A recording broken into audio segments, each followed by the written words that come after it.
A nuclear plant has gone dark because the Danube dropped too low, and that is only one sign of how today's headlines are blurring the line between climate risk and national security. Welcome to the Automated Daily, Top News Edition, the podcast created by generative AI. I'm Trent Teller, and today is August 13th, 2026. This episode is brought to you by Gamma. Gamma lets you effortlessly use AI to design for presentations, websites, and more. Find the link in the episode notes. We'll start in Europe, where Romania began a full shutdown of its only nuclear plant after the Danube fell to a record low and cut into the water needed for cooling. It is a stark reminder that climate stress is no longer just an environmental story. It can interrupt core energy supply. In Germany, a separate transport story is drawing attention for a different reason. A high-speed rail emergency drill is under scrutiny after what local coverage describes as a fax scandal. Different systems, same theme. Resilience now depends as much on communication and planning as on hardware.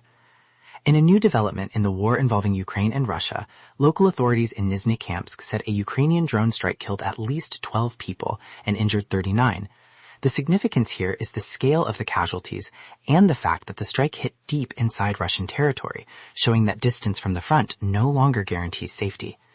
Elsewhere, in a new maritime escalation, 4 crew members were killed in a Houthi attack on a cargo ship in the el-Mandeb, and the U.S. military said it struck a container vessel trying to sail toward an Iranian port. Together, those events point to widening risks for civilians, trade, and regional stability. In Colombia, the earthquake disaster we have been following grew even worse.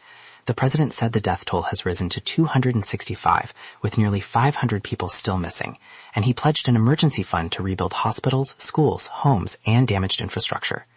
Right now, this is both a rescue story and a reconstruction story. The immediate challenge is finding survivors. The longer one is rebuilding essential services fast enough to keep the humanitarian crisis from deepening. Taiwan had a double security headline today. Officials said the island was targeted last month in an AI-driven hacking campaign, a sign that cyber pressure is becoming more adaptive and potentially harder to spot. At the same time, Taiwan held a naval drill during wider war games as China kept up maritime pressure. The combination matters because it shows the pressure is not coming from just one direction. Taiwan is having to prepare for digital disruption and real-world military intimidation at the same time.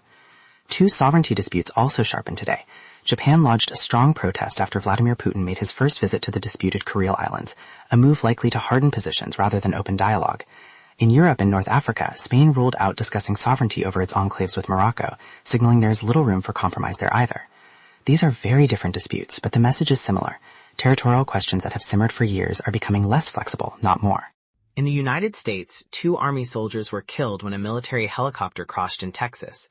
Few details have been released so far, but incidents like this quickly draw scrutiny because they can raise broader concerns about flight safety, training, and readiness. Separately, a report that the U.S. Immigration Agency is planning to buy electric shock gloves is prompting backlash from rights advocates. Critics see that as a warning sign about the kinds of force tools that could become more common in immigration enforcement. And finally, Meta says it has removed 756,000 Australian teen accounts as it braces for an upcoming youth access ban. That is a striking number, and it shows how large platforms are now reshaping moderation and age checks ahead of tougher regulation. Whether people see it as overdue enforcement or overreach, the bigger story is that governments are pushing social media companies into a more active gatekeeping role, especially when minors are involved.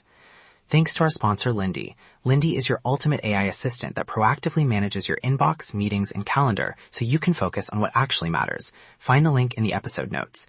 Those are the top stories for August 13th, 2026. From climate pressure and cyber threats to conflict, policy, and platform crackdowns, it has been a day of systems under strain.